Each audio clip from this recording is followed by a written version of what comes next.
नमस्कार दोस्तों, जय जोहार। मैं कौशल तिवारी और बिहनिया समझा में आपका स्वागत है। स्वतंत्रता दिवस की सभी देशवासियों को ढेरों बधाइयां।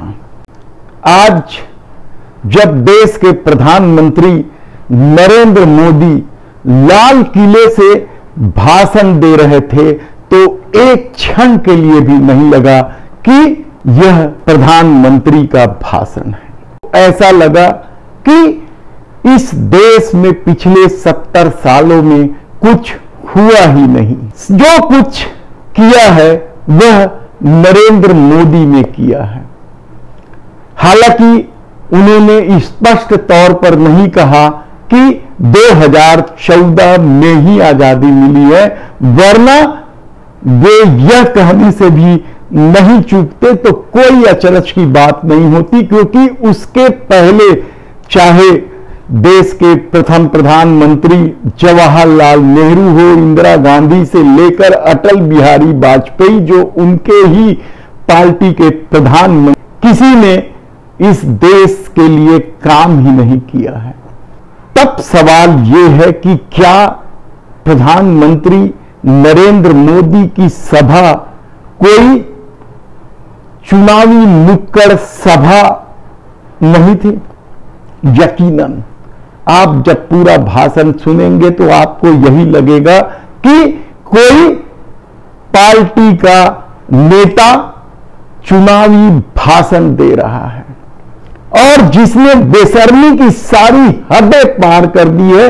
एक डरा हुआ और कमजोर कायर व्यक्ति का यह भाषण था, कहा जाए तो भी गलत बात नहीं होगी, क्योंकि जिस ढंग से लाल किले की प्राचीर से भाषण को खींचना शुरू किया गया। याद कीजिए कि हाल में ही संसद में 2 घंटे 13 मिनट के भाषण से खुद उनके पार्टी के नेता और मंत्री तक उगने लगे थे, जम्हाई लेने लगे।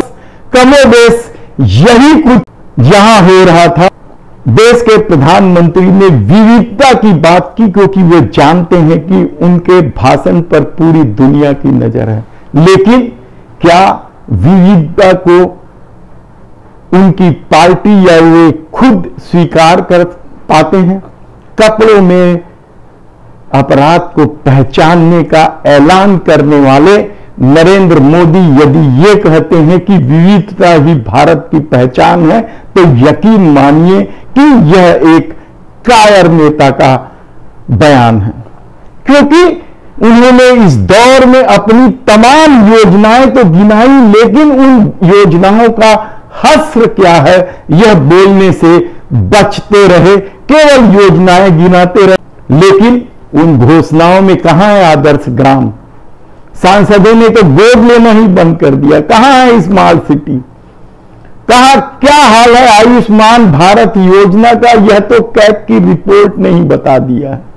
तब सवाल यह है कि देश के प्रधानमंत्री गलत बयानी क्यों करते हैं, झूठ क्यों बोलते हैं? यह सबसे बड़ा सवाल है। और ऐसा लग रहा था कि कोई चुनावी सभा में देश के प्रधानमंत्री आए हैं और वे अब भी विपक्ष को गरियाने का ही काम कर रहे थे। उन्होंने भ्रष्टाचार की बात कही। भ्रष्टाचार क्या होता है शायद नरेंद्र मोदी को मालूम नहीं है, नहीं तो सारे भ्रष्ट नेताओं को भारतीय जनता पार्टी में प्रवेश करवाकर वॉशिंग मशीन की तरह नहीं धोते। लेकिन उन्हें विपक्ष पर निशाना साधना है, चुनावी सभा करना है, क्योंकि 2024 की तैयारी करनी है और हो सकता है कि यह लाल किले की प्राचीर से आखिरी सभा। तब क्या भ्रष्टाचार को लेकर प्रधानमंत्री सचमुच चिंतित हैं?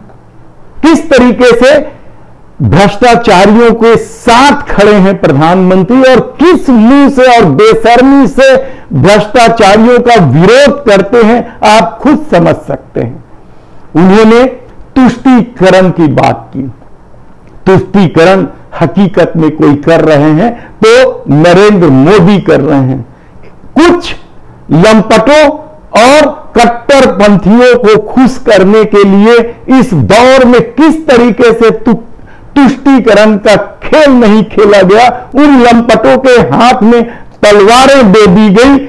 हरियाणा, मेवात, उत्तर प्रदेश, आप किसी भी राज्य को देख लीजिए, उन लंपटों के हाथ में जो तलवार आपको दिखाई देगी वह नरेंद्र मोदी के आदेश पर है, कहा जाए तो गलत नहीं होगा। तुष्टीकरण तो यह है असल में कि बहुसंख्यक समाज का ध्रुवीकरण करना, यह एक बड़ी तुष्टीकरण है और बड़ी बेशर्मी से इस मामले में भी देश के प्रधानमंत्री नरेंद्र मोदी बोलते चले गए।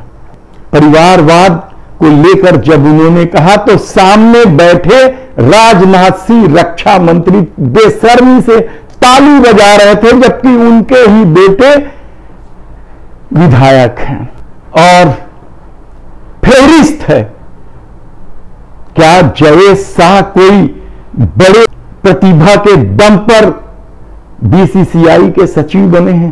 किस तरीके से उन्हें सचिव बनाए रखने के लिए नियमों में बदलाव किया गया, क्या यह सत्ता की ताकत नहीं थी? अनुराग ठाकुर मंत्री हैं प्रेम कुमार धूमल के।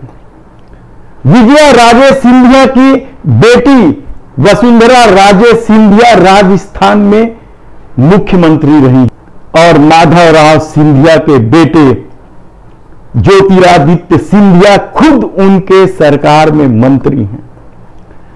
ब्रिजभूषण शरण सिंह महिला पहलवानों के छाती में हाथ धरने वाला यह आरोपी के बेटा भी विधायक है, फेरिस्त है। कल्याण सिंह के सब बच्चे बहू सब विधायक हैं। कितने नाम गिनाए हम आपको कि परिवारवाद पर आप कम से कम बोलना तो बंद कर दीजिए।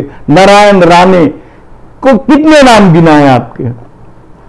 कश्मीर से लेकर कन्याकुमारी तक परिवारवाद की चपेट में तो आपकी पार्टी है, लेकिन आप बड़ी बेशर्मी से उस परिवारवाद की बात करते हैं जो सत्ता की ऊंचाई तक पहुंची है, लेकिन आपके पार्टी के भीतर का परिवारवाद आपको कभी दिखाई नहीं देता।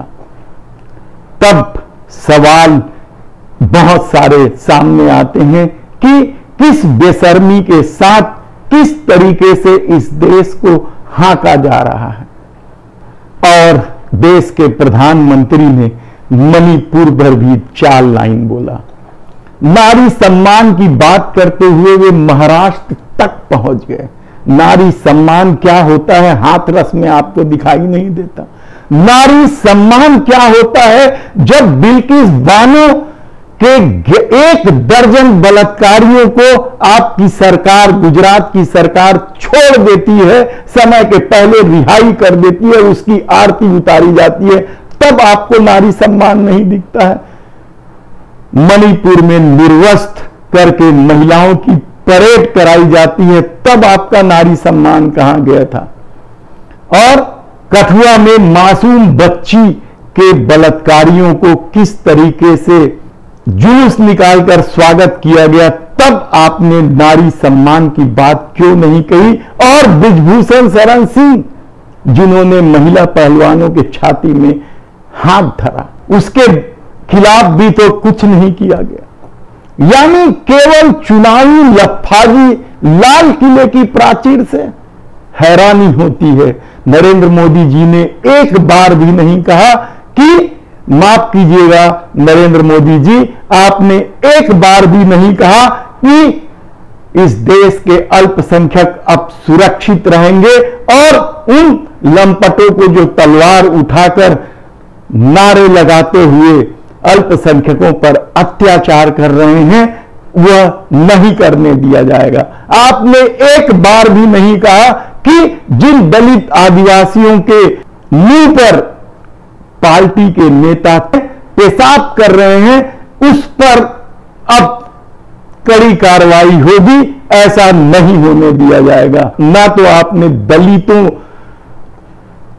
को विश्वास दिलाया, ना आदिवासियों को विश्वास दिलाया, ना महिलाओं को आप पर भरोसा है और न ही अल्पसंख्यकों को आपने भरोसा दिलाया कि अब ये कुछ नहीं होगा। दरअसल आप 2024 की चुनावी तैयारी कर रहे थे और उसी परिप्रेक्ष्य में ही आपका भाषण था, एक चुनावी नुक्कड़ को संबोधित करता हुआ नरेंद्र मोदी। धन्यवाद।